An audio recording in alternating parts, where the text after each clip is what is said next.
Hi everyone. This week the paper that we look at is a research study that examined the barriers to technology adoption in ECE settings. Although this study was conducted in the US, it's quite a recent one, being published only last year, and it deals with the same problems that are experienced here. So although it's conducted overseas, it's still very relevant, and I think the issues discussed in there tie in nicely with what happens here.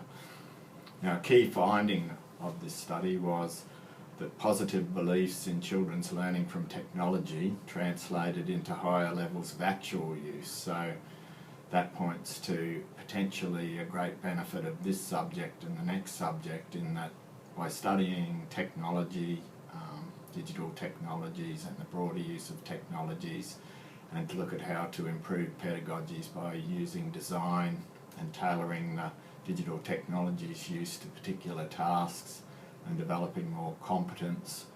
If that all leads to beliefs that people that do these courses have being improved in relationship to how they're going to use ICT and digital technologies in the classrooms, then it will actually translate into higher levels of actual use. The study went on to say that its literature review showed that the use of digital technologies in ECE settings unfortunately remain quite low, and they're less than in other sectors of education. So that's definitely something that we're going to have to work on to improve. Although a lot of people have said in the discussion board they've seen some interesting uses of digital technologies like smart boards happening in the centres that they've gone out for prac, there's still quite a few of others that say they don't see much use at all. So that's something we want to turn around, because I think children use digital technologies every day in their life, and it's part of the modern world, and I think that we should leverage that to enhance their learning.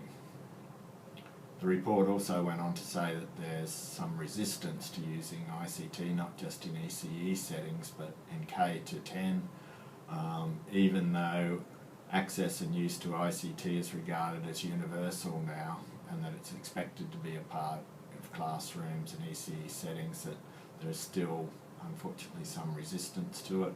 That could be because of lack of sufficient PD, lack of facilities, or older people in the workplace. But regardless of that, that's something that needs addressing. The paper then went on to say that it was basing the study on the theory of acceptance and use of technology, a particular theory, and it looked at 4 different influences, and those influences were performance, will it help in the work, will it aid the work, effort, so including ease of use, social influence, or in other words the social norms in relation to the technology, and finally the 4th one was facilitating conditions. And those facilitating conditions can be things like training, support, encouragement by the head of the setting, educational setting. If it was in the years 1 and 2, could be the principal or other leaders of education. Their view on whether it's going to be of assistance or not is very important. As well as that, they found that there were some other more minor influences, things like age, gender, prior experience, and whether it's voluntary or compulsory. We shouldn't sort of think that we should stereotype according to that, because if we find that older people might be a little bit more resistant to the use of technology, that doesn't mean all older people are. And we talk about digital natives, people who have been brought up with technology. That doesn't mean that all new students that start at university straight out of secondary school are in that position where they embrace technology and they're really good at technology, because sometimes they're not, and sometimes the older people are the ones that are very good at using technology and encourage the use of it. So when they talk about influences like that, you have to look across all the statistics, and you might find that if people are younger, they might be more willing to embrace new technologies, but we can't think that that's necessarily going to be the case in every instance.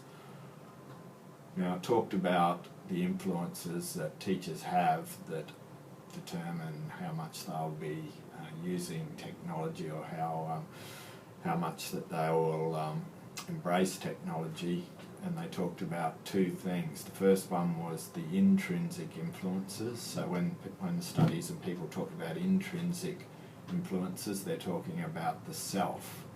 So what's it about that person that might mean that they are resistant to technology? It's something from within them.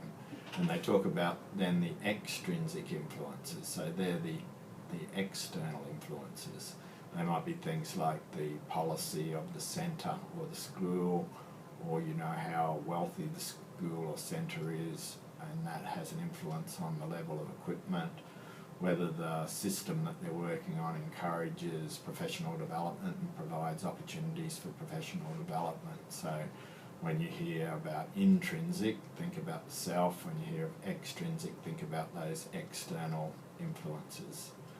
And generally, when we look at studies on digital technologies and whether they're useful or not, that sometimes influences people, because they might see a study that says, oh, there's no real evidence that using technology leads to better learning, or this study showed that the students that used the technology had worse learning than the ones that didn't, or another study might say that they looked at the use of digital technologies and it improved literacy or it improved maths. So they're different findings, and that's simply because, let's say we looked at books and we said, let's do a study on whether books help in education, and you studied a school and the way they used the books was pretty atrocious in that school, then you would imagine that you would get bad results. But in another school, if they use those books in really wonderful ways, exciting, motivating ways, with very good pedagogy attached to it, then the reading in those schools with the books would improve. It's the same with technology, whether it's broader technology or digital technologies. It depends on the pedagogy that's used, so the teachers pick the right purpose for that, and people are competent in using them, and they encourage them, they work within a system that encourages them. So that's the way you have to look at it, and that's why there's some mixed results in some studies about how beneficial the use of digital technologies are.